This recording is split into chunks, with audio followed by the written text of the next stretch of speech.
Hi, it me. Last time I did this, it was June 11th last year.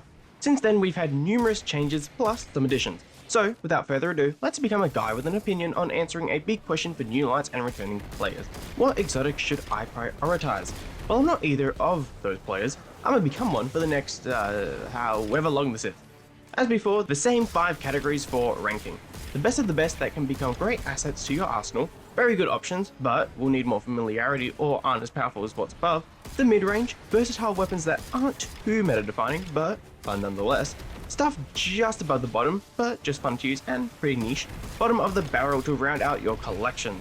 The ranking here is based on what will help you the most in content and your growth as a guardian of the light. And just a personal recommendation, so feel free to disagree. PvE first, PvP second. Whisper and Outbreak are gone for obvious reasons, and Centrifuge, Xderis, I'll also include Dragon's Breath, are here. The best picks, nothing too different here, but with additions. Quicksilver Storm, Witherhoard, Tiku's Divination, Le Monarch, ahhhhh's Scepter, Izanagi's Burden, and Dragon's Breath. It has recently been nerfed, but Quicksilver continues to be one of the best primaries in the game, just not the best. Bonus damage to minors thanks to being a primary exotic, and is still capable of chunking yellow bars thanks to basically being a sub-heavy weapon. If you have access to Strand, its free tangle making steals are still helpful for certain builds with the Catalyst. Overall, it's a very versatile hard hitter and will help you in basically any content you delve into at any level. A very good pick for anyone needing a great primary. The Blight Pipe itself, Witherhoard, still takes a top spot. Damage over time, passive damage when weapon swapping, crowd control, and a catalyst that gives it auto-loading with plenty of handling for non-stop blight yeeting. What more could you ask for? I'd say it's still better than Anarchy and cheaper, since special ammo is easy to come by, and while snipers and fusions are good for sub damage, most would rather use a powerful heavy weapon for main damage. A great pick to get used to weapon swapping. Stick it on something or plop it on the ground like a DOT landmine. Tiku's continues to be an amazing exotic foe. Spamming tracking hipfire arrows that can cause massive chain explosions on kills is a great source of crowd control, and it can even self-sustain itself for single target damage with its catalyst. A great option for tankier content and especially great for safety, especially with its tracking. Peak, prime, explode, rinse and repeat. Super fun and a personal favourite. And what's better than one exotic bow than another? Lemon gives the same safety benefits as Tiku's, being able to deal AoE damage from safety. While the poison isn't as explosive, it can be a lifesaver for dinkier groups and can stagger some targets too. Thanks to its intrinsic overloadness, champion content is no match for it. Unrelenting on its catalyst can sometimes come in clutch too, but don't get cocky because of it. It's snappy, good, and fun to use. A decent pick. Next is ahhhh's Scepter, a definite sleeper pick and one of the best trace rifles. Its slow and freeze abilities are exceptional for crowd control, instantly making it such a good option since freezing can be an auto get out of jail free card and create a nice burst of damage.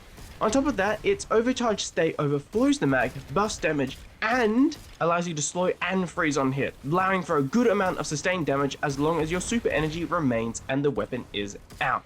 Perfect for unstopped champs and other chunky yellow bars, a very solid choice for lots of content, even if you're not on Stabers. Since snipers now have a place again, Izanagi has moved up a tier. When snipers were previously buffed, Izanagi's honed edge shots were left out, but the more recent buff didn't leave them out to dry this time. This truly brought it back into the spotlight for being an amazing swap weapon. Fire and swap, perfect for a bait and switch heavy. That 4x shot can destroy yellow bars and champs and is perfect for boss damage. You too can feel like you're contributing more with a good old truck in a bullet, and taking out priority targets quickly will aid everyone. Plus, it's just so satisfying to chunk or outright destroy a yellow bar with a single shot. An iconic sniper, a great pick for solo or team content. Just remember to hold reload immediately to load another 4x shot. Not available in the kiosk until Final Shape drops, but I'm putting Dragon's Breath here for how much of a powerhouse it has become compared to back in the day. And I swear, D1 Surplus is built in because heavy is everywhere. It's basically a heavy Witherhoard, with an added bonus of pairing well with a solar build. It can swap weapons to a special weapon, it can auto-load when reaching max fuel, being massively sped up by ignitions, and the catalyst that can also drop fire sprites for more build potential, and just pure, fiery destruction. It's awesome and a great heavy pick for champion and boss damage and area control. The very good options, but just below the top. Sleeper Simulant, Legend of Acreus, Anarchy, Centrifuge, Manticore, Lumina, Polaris Lance, Taraba, and Leviathan's Breath. For the 4 that haven't moved, nothing has changed too much. Sleeper is good for sustained damage on easy to hit targets. Even though it packs a real punch, things like the Sniper buff have reignited Izzy/Legendary Heavy combo. Plus, Sleeper can take a bit to get used to for newer players with its massive kick and possibility of self-induced Guardian Down. Thankfully, the Catalyst reduces charge time and gives it more ammo. A solid option if you want to just use one weapon for all your massive deeps. Acreus still rocks worlds when up close and personal, although right now we aren't in a very Acreus meta compared to a year ago when it was buffed. It's powerful and can hold its own for quite a while in a damage phase. Just be careful when barrel stuffing enemies. Not as newer player friendly since it takes a bit to understand, optimal distance, and again, risky. But when close, wow, everything just evaporates. You will have to raid to get it, so probably on the back end of purchases. Also requiring raiding, Anarchy is still here and has been helped by the reserves and GL damage buff. A good option because of its passive damage over time, but still feels its previous nerfs. While not completely relevant right now, it's still highly valuable due to being able to swap and have that constant tick damage. Again, probably towards the back end of purchases, but a fun and useful weapon nonetheless.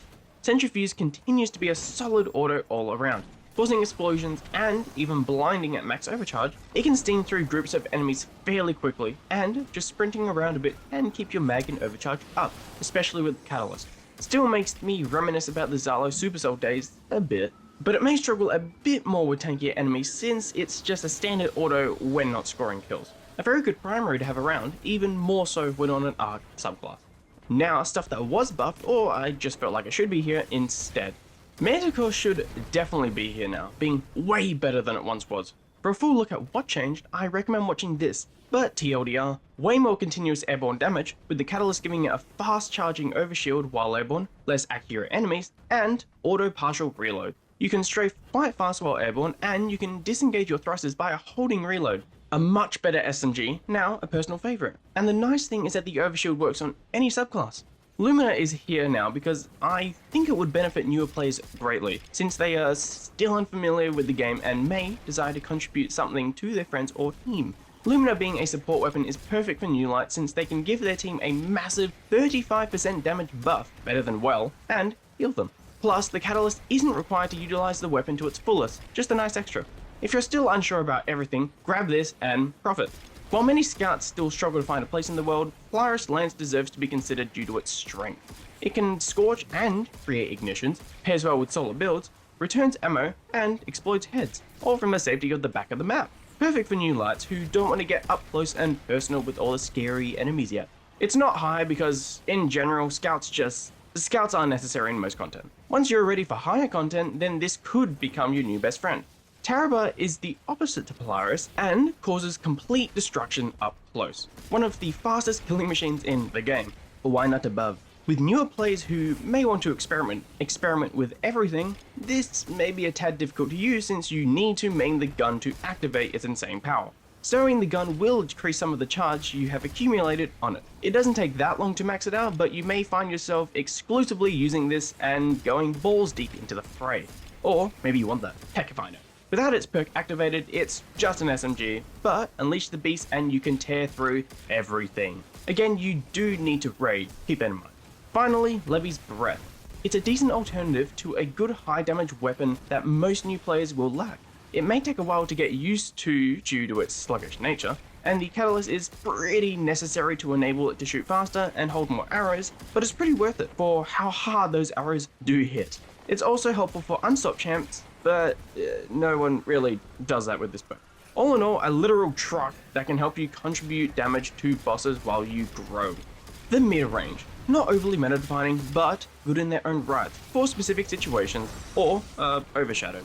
To me, these include Symmetry, Fourth Horseman, Vergler Curve, Lawrence Driver, Ace of Spades, Thorn, Bad Juju, Trespasser, Traveler's Chosen, Ariana's Vow, Ruinous Effigy, Delicate Tomb, Ex-Dearest, and Grand Overture. These are all fun exotics and are all good in their own right. Symmetry gains high damage tracking shots and sounds pretty cool, but falls behind other more recent scouts and is a scout. The Catalyst can give more bonus damage shots. I still like it though. Fourth Horseman kicks like a horse and can be jarring at first. Once you get a handle on it, everything evaporates. Catalyst gives it an extra bullet for more stack damage and better reload. Burglar Curve is a great bow for higher content due to freezing targets and works well with stasis builds. It does need kills however, compared to earlier mentioned bows which don't, and many new players may not have stasis. Still a personal fave. Lawrence Driver is fun to use and has pretty alright damage, but there are other options to take out groups compared to a small void sucky suck. Sounds sick though. Ace and Thorn are alright hand cannons in PvE, but shine more in PvP. They do get the extra 40% exotic primary bonus damage though, and are pretty fun, with Thorn working quite well with Warlock's Necrotic Grip. Bad Juju has pretty much been power crept out of existence with how easy super energy is to gain nowadays, but is still decent for easy supers and chaining stacking damage. Similar, Traveler's Chosen is more for PvP with how easy ability energy is to get in PvE, but if you want quick abilities, grab this. Trespasser is more raw damage than the previous. It's fun to chain powerful super bursts on small to mid targets. Ariana's Vow got completely replaced by Arbalest, but is still pretty viable for tougher enemies and has intrinsic anti-barrier. Delicate Tomb is decent for arc builds, but since it shoots horizontally, it may take a bit to get used to. Jolt is powerful though. Ruinous is just a ball dunking simulator. Those balls are actually quite strong though, so more of a fun gimmicky weapon. X-Dearest is the definition of become your enemy. It recently became stronger and faster and is quite fun. It's got a good build going with Hunter's Moth Keeper's Wraps, but other than that, it's just fun and boomer chaos, plus easy amplified. And Grand Overture is actually a decent weapon for quick damage on tougher enemies. It's here because it's different to other machine guns and newer players may rather use something more straightforward. Not at the very bottom, but find options that don't offer too much in PvE. Tommy's Matchbook, Bastion, Jotun, Duality, Priorisise, Devil's Ruin, Worldline Zero, Truth, and Last Word. Most are just fun and gimmicky weapons and are used more in PvP. The only exceptions I'd say are Tommy's Matchbook and Worldline Zero. Tommy's is down here purely due to it damaging you, and to someone new, not the greatest experience I'm willing to bet. It's something you learn to use much later with a build and heal. Worldline is not the worst sword around since it can chain its special lunge twice, and is actually not that bad. But there are plenty of better swords like Lament and other legendary. For the very bottom of the barrel to round out your collections, Sturm, Mitre Multitool, and Rat King. These are just, yeah, they're here, for a bygone era. Rat King would be the best here, but is just used for memes and requires a team to fully utilize it. So just don't worry.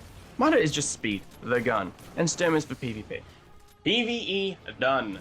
So, PvP, still the same. Majority of kiosk weapons are aimed more for PvE, or use less frequent heavy ammo. The meta is always shifting, so be wary when buying a weapon. Definite picks would be Ace of Spades, Thorn, Last Word, Devil's Ruin, Centrifuge, Haraba, Priorisise, and Duality. Ace, Thorn, and Last Word are all solid hand cannons and tend to play a bit differently. Ace is a time-tested king that always feels solid to use. Thorn just got a catalyst to make it hit from even further away, and its poison is always strong. Last Word may take longer to get used to, but once you get the hang of it, you can live out your space cowboy fantasies. Devil's Ruin has a strong beam that can deal lethal damage and outright destroy someone if you hold the beam on them. Taraba, as mentioned before, can destroy others super fast. You just have to remember to commit to it, and it only. You wouldn't break its heart now, would you? Remember, it needs raid material. Centrifuge is a good auto in PvP, which I've used quite a bit, and can work very well in the right hands. Priorisise can gain the ability to freeze the target after scoring a kill, which is basically just another easy kill. Freeze and melee them, switch to a special, or chain another free shot. Duality is a shotgun that can shoot pellets from the hip, or a single slug when ADS. When in the right hands, it can be very lethal, and as long as you aim at the head, the slug shot will prove more consistent than a pellet shotty. Other weapons that you could buy that command a different playstyle are any of the exotic bows, Jotun, Ruinous Effigy, and Bastion. The exotic bows are all for range and can be very lethal once you understand how to use them correctly. Jotun is just annoyingly potent with its insane tracking. Ruinous can create the balls that can let you one-shot dunk on fools. Definitely fun with bullying. Bastion is lethal up close, but can take a bit to charge and get the timing down. Always on time Sparrow is also still here, but since all Sparrows can match its speed and fuel passively regenerates, it's just better at fuel consumption and making enemies less aggressive. This can be your final purchase.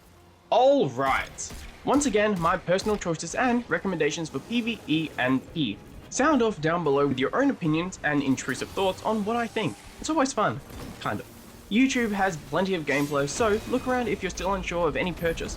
Many legendaries will likely be better than lower tier exotics, so I re-emphasize to not waste materials on those unless you have nothing else to use them on. Thanks for watching, you awesome person. Be sure to leave a like for a free Ascendant shard if you found this helpful, and consider subbing to aid in my waning sanity. I'd greatly appreciate all your support. Other than that, I'm out.